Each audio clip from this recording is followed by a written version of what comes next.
అధ్యక్షతన కేబినెట్ సుదీర్ఘంగా అనేక అంశాల మీద చర్చించిన సంగతి ఇంతకు ముందే ఉప ముఖ్యమంత్రి గారు చెప్పారు.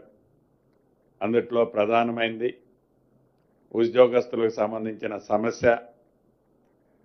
వారు మా కుటుంబ సభ్యుల్లాగానే ఈ ప్రభుత్వం ట్రీట్ చేస్తూ గౌరవ ఉప ముఖ్యమంత్రి గారు దానికి చైర్మన్గా ఉండి సహచర కేబినెట్ మంత్రులతో పాటు గౌరవ ముఖ్యమంత్రి గారిని కూడా ఒప్పించి మెప్పించి ఆల్మోస్ట్ వారు కోరిన అన్ని సమస్యలని పాజిటివ్గా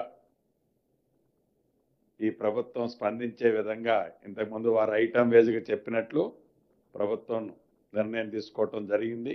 మనస్ఫూర్తిగా వారికి, గౌరవ ఉప ముఖ్యమంత్రి గారికి, గౌరవ ముఖ్యమంత్రి గారికి, కేబినెట్ సహచర మంత్రులకి మరొక్కసారి నా పక్షాన్ని కూడా అభినందనలు, కృతజ్ఞతలు ఉద్యోగ కుటుంబ సభ్యుల పక్షాన నా పక్షాన తెలియజేస్తున్నాను.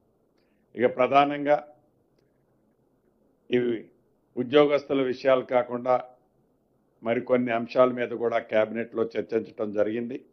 అందుట్లో ప్రధానమైనది భద్రాద్రి కొత్తగూడెం అంటే కొత్తగూడెంలో ఉన్న ఏదైతే ఎర్త్ సైన్స్ యూనివర్సిటీ ఏర్పాటు చేసిందో ఈ ఇందిరమ్మ ప్రభుత్వం వచ్చిన తర్వాత ఆ యూనివర్సిటీ ఎవరైతే తెలంగాణ రాష్ట్రాన్ని ఇవ్వటానికి సహకరించి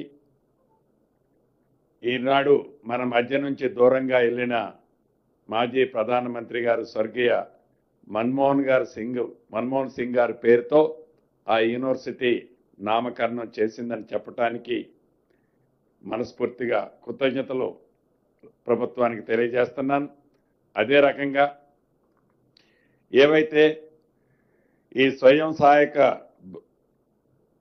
సంఘాలు ఉన్నాయో ప్రమాదవశాత్తు ఎవరైనా చనిపోతే గతంలో ఇన్సూరెన్స్ పాలసీ ఉండేది కాదు. మన ప్రభుత్వం వచ్చిన తర్వాత ప్రమాదవశాత్తు ఎవరైనా చనిపోతే వారికి 10 లక్షల రూపాయలు ఇన్సూరెన్స్ ఇచ్చే కార్యక్రమాన్ని చేపట్టి కార్యక్రమం ఉండేది. అయితే ఆ ఇన్సూరెన్స్ ప్రీమియము ఇతరత్ర ఓవర్ బర్డెన్ అవుతుందని ఇన్సూరెన్స్ కాకుండా ప్రభుత్వమే ఆ సంఘాల నుంచి ప్రభుత్వ పక్షాన 10 లక్షల రూపాయలు ఇచ్చే కార్యక్రమం చేపట్టాలని కేబినెట్లో నిర్ణయం తీసుకోవడం జరిగింది. గత సంవత్సరం 385 మంది చనిపోయారు. వారికి 38.5 కోట్ల రూపాయలు ఈ కేబినెట్లో ఆమోదించి ఇదే ట్రెడిషన్ని భవిష్యత్తులో కూడా కంటిన్యూ చేయాలని కేబినెట్ ఆమోదించడం జరిగింది. అదే రకంగా రాష్ట్రంలో R&B రోడ్లు, పంచాయతీరాజ్ రోడ్లు చాలా దుర్భిక్ష పరిస్థితిలో ఉన్నాయి.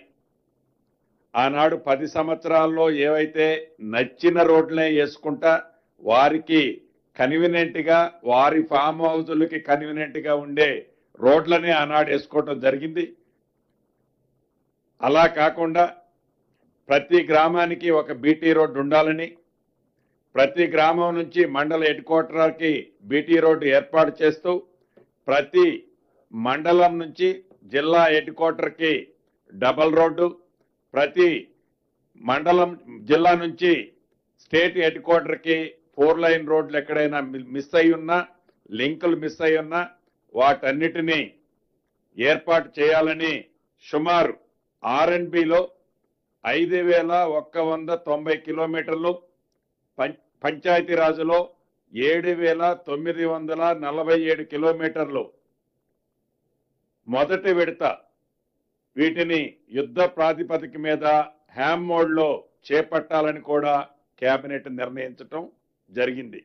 ఇవి 2.5 సంవత్సరంలో ఎగ్జిక్యూషన్ చేసి మెయింటెనెన్స్ 15 సంవత్సరాలు సేమ్ ఏజెన్సీతోనే మెయింటెనెన్స్ చేపియాలని ఈ ప్రభుత్వం చిత్తశుద్ధితో ప్రజల మీద భారం పడకుండా ఉండే విధంగా ఈ హ్యామ్ మోడ్లో యుద్ధ ప్రాతిపదిక మీద ఈ వర్కులు చేయాలని కేబినెట్ తీర్మానించడం జరిగింది.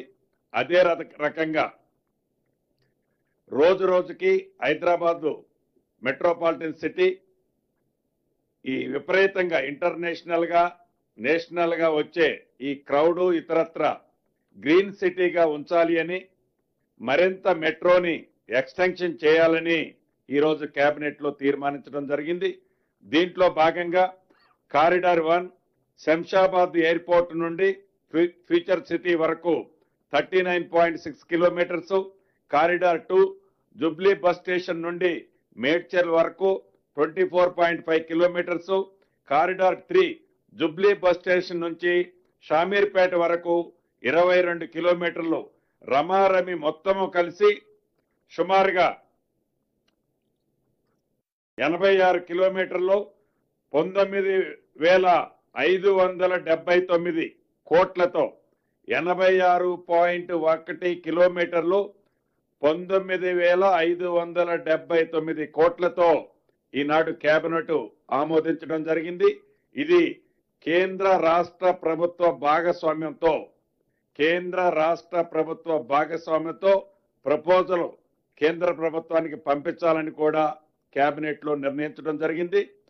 ఈ రాష్ట్రానికి సంబంధించిన కేంద్ర మంత్రులు, అది గౌరవ్ కిషన్ రెడ్డి గారు కానివ్వండి, బండి సంజయ్ గారు కానివ్వండి, ఇది ఎక్కువగా ఈటల రాజేందర్ గారి ప్రాంతంలో కూడా వస్తుంది, వారిని కూడా పాలు పంచుకునే విధంగా తప్పకుండా కేంద్ర ప్రభుత్వాన్ని ఒప్పించే బాధ్యతలు వారు కూడా తీసుకోవాలని కూడా ఈ వేదిక ద్వారా రాష్ట్ర ప్రభుత్వ పక్షాన వారిని కూడా అడగటం జరుగుతుంది. అదే రకంగా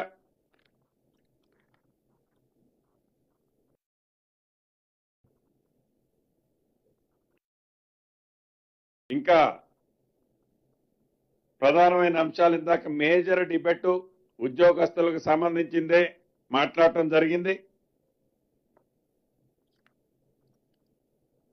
సో చివరిగా చెప్పదలుచుకున్నది ఒకటే, ఇందాక ఉప ముఖ్యమంత్రి వర్యులు చెప్పినట్లు ఈ రాష్ట్ర ప్రభుత్వం గౌరవ ముఖ్యమంత్రి రేవంత్ రెడ్డి గారి నాయకత్వంలో ప్రజా ప్రభుత్వం ప్రజలకి సౌకర్యార్థం ప్రజలకి మంచి చేసే కార్యక్రమాలు, అవి ఏది సన్నవడ్ల కార్యక్రమం ఇతరత్ర వాటికి కావాల్సిన నిధుల గురించి కూడా చర్చించుకొని గ్రీన్ ఛానల్లో వాటన్నిటిని కూడా పేమెంట్ చేసే కార్యక్రమాన్ని చెప్పడం జరిగిందని మీ అందరికీ తెలియజేస్తూ సెలవు తీసుకుంటాను.